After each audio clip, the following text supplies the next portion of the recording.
Vous avez plusieurs années d'expérience dans le domaine du digital et vous voulez lancer votre propre entreprise. Avec vous, Fethi, et aujourd'hui nous allons parler des éléments les plus importants à prendre en compte lorsque vous voulez créer votre agence digitale.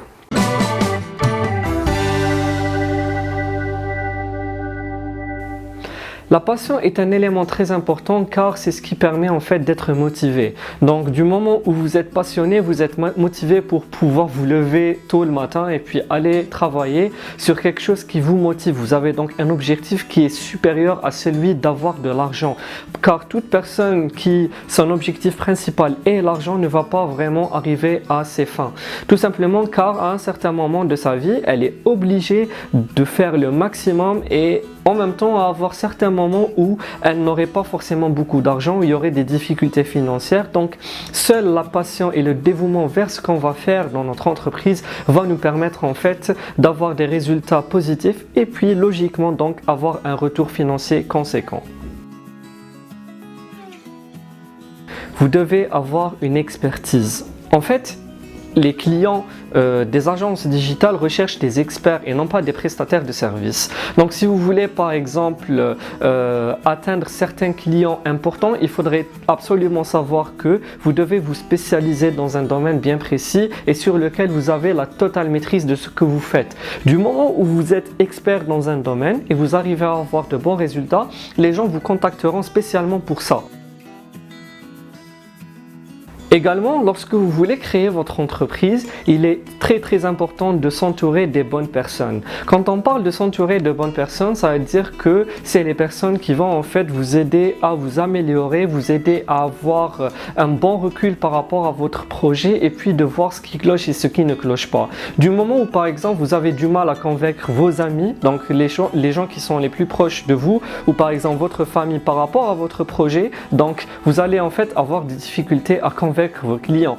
Donc dans ce sens, il faudrait que vous fassiez le maximum afin de pouvoir avoir une idée de projet qui est concrète, qui a été bien réfléchie et puis par la suite, essayez en fait de faire en sorte d'améliorer votre idée de business et puis d'avancer dans votre entreprise.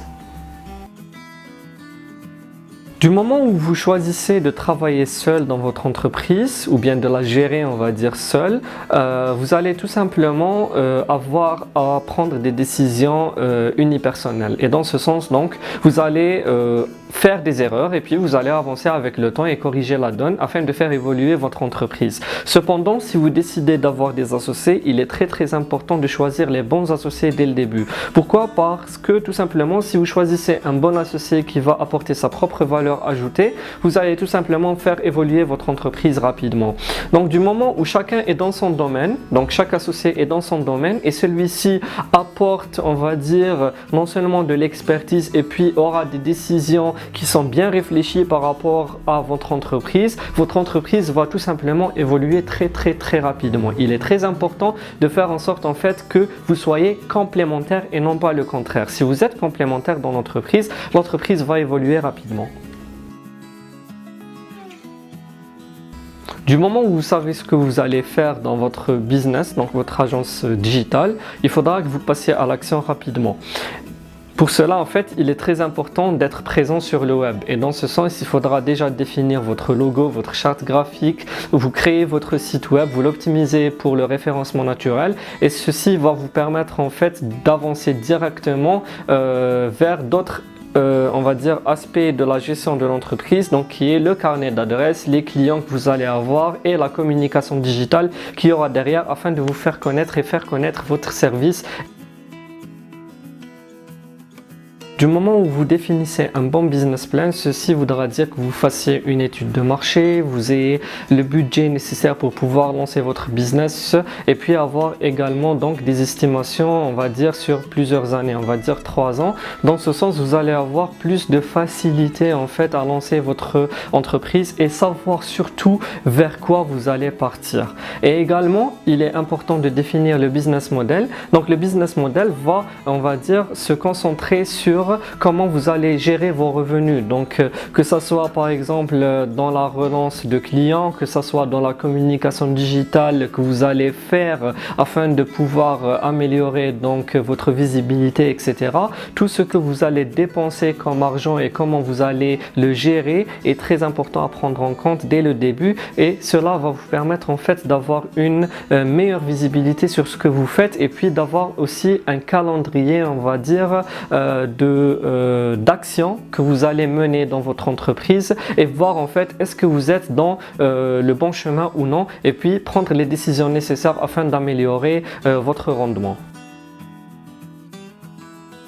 Le client type, en fait, c'est le client que vous voulez cibler, et ce dernier, en fait, aura besoin de vos services. Du moment où vous le connaissez, vous saurez, on va dire, comment aller vers lui. Donc, comment préparer votre communication digitale afin de pouvoir, en fait, faire en sorte qu'il vous connaisse et qu'il connaisse vos services, et puis qu'il puisse vous contacter pour avoir un devis, voire une réunion afin de parler de ses projets.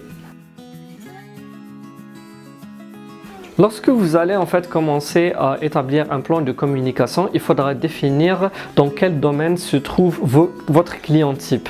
Dans ce sens, en définissant le domaine, vous allez en fait pouvoir donc décrocher les premiers projets de votre entreprise, et vous allez bientôt savoir que les premiers projets seront les projets références de votre entreprise. Du moment où vous faites les projets dans, on va dire, les normes, et puis vous allez avoir un bon retour d'expérience, donc vos clients vont avoir un bon retour d'expérience dans ce sens, vous allez en fait tout simplement faire en sorte d'enclencher un système automatique. Du moment où votre client est satisfait par vos services, il va vous conseiller à d'autres clients.